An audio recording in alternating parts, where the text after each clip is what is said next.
எனக்குள்ளே மணி 2 மணி ஆகுது. இது வரைக்கும் 8 ஆர்டர் ஓட்டிருக்கேன். நானும் 55 டைம் ஓட்டிருக்கேன். வாங்க ஆர்டர் கையில் தான் இருக்குது. ஆர்டர் முடிச்சுட்டு அடுத்த ஆர்டர் எடுப்போம். ஒரு ஆர்டர் முடிச்சு மறுபடியும் நெக்ஸ்ட் ஆர்டர் போட்டேன். இது 7வது ஆர்டர் ஃபுட் ஐட்டம் வந்துருச்சு. ரோசன் பாடல் போகிறேன். எடுத்து எங்கே போகிறேன்னு தெரியல. அங்கே போய்ட்டு ஒரு வீடியோ போடுறேன். பாய்.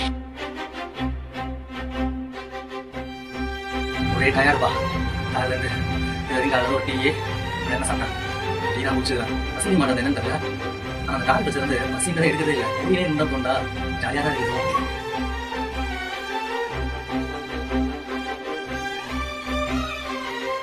ரொம்ப இது லாஸ்ட் ஆர்டர் கடைக்கு போயிருந்தேன். 20 நிமிஷம் லாஸ்ட் ஆகுது. என்னை வச்சு என்ன பண்ணுறது? இதுவே நான் இப்போ தான் ஆர்டர் போட்டுருக்கேன். கிட்டத்தட்ட 3/4 மணி நேரம் உட்கார வச்சான். இல்லாட்டி நான்சென்ஸ் இருடா மச்சியா. டைம் இப்போ மாதிரி 2 ஆச்சு. 200 ஆர்டர் போகணும். நீ என்ன சொல்லுங்கள் வேணாம்டா வேணாம்டா